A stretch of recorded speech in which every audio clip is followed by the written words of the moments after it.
Hi tears, welcome back. இன்றைக்கி நம்ம சேனலில் நம்ம டே டு டே லைஃப்பில் பண்ணிகிட்ருக்கிற 5 ஹேர் வாஷ் மிஸ்டேக்ஸ் பற்றி தான் பார்க்க போகிறோம். வாங்க குயிக்காக வீடியோக்குள்ளே போயிடலாம். ஃபஸ்ட்டு டிப் பார்த்திங்கன்னா, நம்ம எப்போவுமே தலை குளிக்கிறதுக்கு முன்னாடி நம்ம ஹேரில் இருக்கிற சிக்கு எல்லாமே கம்ப்ளீட்டாக எடுத்துடணும். சிக்கு எடுக்கிறதுக்கு நான் எப்போவுமே சொல்கிற மாதிரி ஒயிட் டூத் உடன் கோம்பாக யூஸ் பண்ணுங்கள்.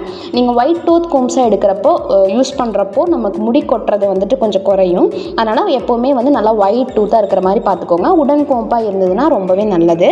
ரெண்டாவது, சிக்கு எடுத்ததுக்கப்புறமா நம்ம ஹேருக்கு நல்லா ஆயில் அப்ளை பண்ணிக்கணும். நல்லா ஸ்கேல்ப்லேருந்து பாட்டம் வரைக்கும் நல்லா ஆயில் ஈவனாக ஸ்ப்ரெட் ஆகிற மாதிரி அப்ளை பண்ணிக்கோங்க. ஹேர் வாஷ் பண்ணுறதுக்கு முன்னாடி ஒரு 30 to 40 மினிட்ஸ் ஆயில் நம்ம ஹேரில் இருக்கிற மாதிரி பார்த்துக்கோங்க. ஆயில் வைக்காமல் நீங்கள் டேரெக்டாக ஷாம்பு வாஷ் பண்ணுறப்ப ஹேர் ரொம்ப ட்ரை ஆயிரும் அண்ட் ஆப்வியஸாக ஹேர் ஃபாலுக்கு தான் அது கொண்டு போய் விடும். ஸோ எப்போவுமே ஆயில் வச்சுட்டு அதுக்கப்புறமா ஹேர் வாஷ் பண்ணுங்கள். தேர்ட் டிப் எப்போவுமே ஷாம்பூஸ் யூஸ் பண்ணி ஹேர் வாஷ் பண்ணுறப்போ மைல்டு ஷாம்பூவாக இருக்கணும்.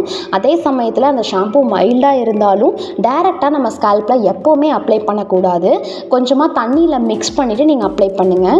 ஷாம்பூ 1 ஸ்பூன் யூஸ் பண்ணுறீங்க அப்படின்னா 4 to 5 spoons of water use பண்ணி நல்லா மிக்ஸ் பண்ணிவிட்டு யூஸ் பண்ணுங்கள்.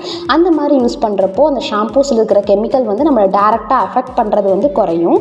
அண்ட் நெக்ஸ்ட் பாயிண்ட் எப்போவுமே தலைக்கு குளிக்கிறப்ப நல்லா சுட சுட தண்ணி யூஸ் பண்ணாமல் மிதமான சூடு இருக்கிற மாதிரி பார்த்துக்கோங்க. அப்படி இல்லாட்டி கோல்டு வாட்டர் கூட நீங்கள் யூஸ் பண்ணலாம். நல்லா ஹாட்டாக தண்ணியில் நம்ம ஹேர் வாஷ் பண்ணுறப்போ அப்போதைக்கு நல்லாயிருக்கும். பட் ஹேர் ரொம்ப ட்ரை ஆயிரும் அண்ட் ஆப்வியஸாக அகெயின் ஹேர் ஃபாலில் தான் அது கொண்டு போய் முடியும். அண்ட் லாஸ்ட் பாயிண்ட் பார்த்தீங்கன்னா, இப்போ நிறைய பேர் கண்டிஷனர்ஸ் எல்லாமே யூஸ் பண்ணுறாங்க.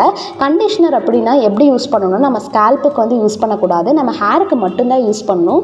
ஹேருக்கு யூஸ் பண்ணாலும் அதை ஒரு 3 to 5 மினிட்ஸ் தான் மேக்ஸிமம் டைம்.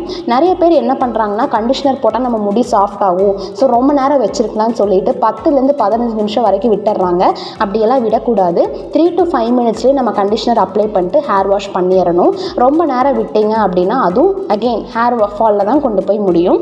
ஸோ உங்களுக்கு இந்த பாயிண்ட்ஸ் எல்லாமே ஹெல்ப்ஃபுல்லாக இருக்கும்னு நினைக்கிறேன். நீங்கள் இதில் என்ன மிஸ்டேக் பண்ணிகிட்ருக்கீங்க அப்படிங்கிறத கமெண்ட்டில் லீவ் பண்ணுங்கள். இந்த மாதிரி நிறைய வீடியோஸ் பார்க்கணும் அப்படின்னா நம்ம சேனலை சப்ஸ்கிரைப் பண்ணி வச்சுக்கோங்க. தேங்க்யூ.